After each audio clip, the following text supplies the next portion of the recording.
Salut tout le monde, et j'espère que vous êtes en forme, car on est parti pour un voyage de 65 millions d'années. Quand on pense aux créatures préhistoriques, on pense directement aux tyrannosaures, aux diplodocus.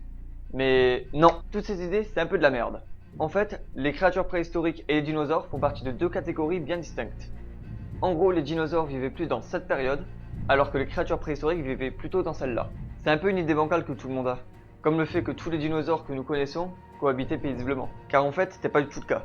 Par exemple, les stégosaures n'ont jamais rencontré de T-Rex. Il y avait 80 millions d'années qui séparaient ces deux espèces. Cette croyance populaire est due à un film bien connu, Jurassic Park. Bon, assez de blabla. Je vais vous présenter aujourd'hui 3 espèces préhistoriques aujourd'hui éteintes, mais plutôt cool. Le Titanoboa. Pendant des millions d'années, le plus gros prédateur du monde était en fait un serpent. Titanoboa, un nom qui donne la chair de poule et qui lui va bien. Derrière ce nom se cache un serpent aux dimensions hallucinantes. Cette bête pouvait mesurer jusqu'à 14 mètres, pour un poids total de 2 tonnes. Je vous rappelle qu'une baleine à bosse mesure entre 13 et 14 mètres. Fort heureusement, ce serpent a porté la Terre il y a 50 millions d'années et s'est éteint à la fin du Paléocène. Le seul spécimen connu est un fossile retrouvé en 2009 au cœur d'une mine de charbon en Colombie. Grâce à ce fossile, on a appris beaucoup de choses et on sait maintenant qu'il est l'ancêtre du boa constrictor actuel. La taille titanesque du Titanoboa lui permettait d'avoir une force hallucinante, 280 000 kg par mètre carré. D'après la BBC, ce serait l'équivalent de se faire écraser par le pont de Brooklyn. Avec de telles mensurations, personne ne pouvait rivaliser.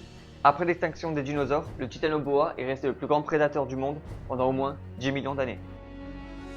Le Purusaurus. On a fait les serpents? On va passer au croco. Bon, de pas n'importe lequel. Du Purusaurus, un animal qui a vécu il y a 8 millions d'années. Cette énorme créature faisait partie du groupe des crocodiliens, et plus précisément de l'ancêtre du caïman. Il était en son temps le prédateur ultime. De ses 12 mètres de long et de ses 15 tonnes, rien ne pouvait le retenir. Il vivait dans la mer Pébas, la mer la plus dangereuse de tous les temps. On se demande pas pourquoi.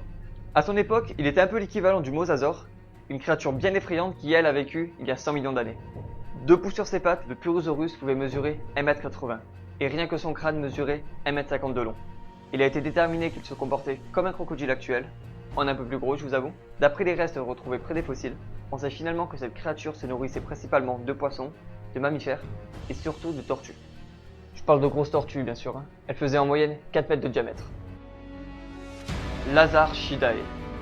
Cette créature fait partie du groupe des ptérosaures et fait partie des animaux volants les plus gros que la Terre ait connus. Certains d'entre eux pouvaient avoir une envergure de 15 mètres, c'est-à-dire aussi grand qu'un petit avion. Mais le truc bizarre avec cet animal, c'est pas sa taille, mais plutôt ses proportions. Il possédait un cou et des jambes anormalement grandes par rapport à sa taille, ce qui lui faisait paraître ses ailes toutes petites.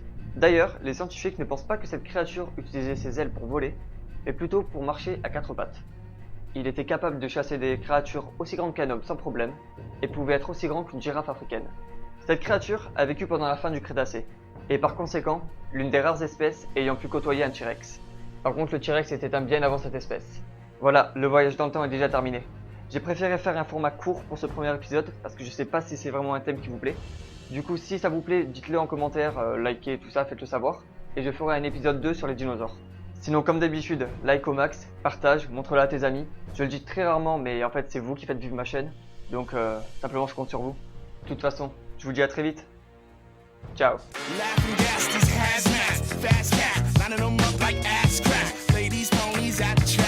My chocolate attack. Shit, I'm stepping in harder this year. Yeah, been repping in harder this year. Watch me as I grab.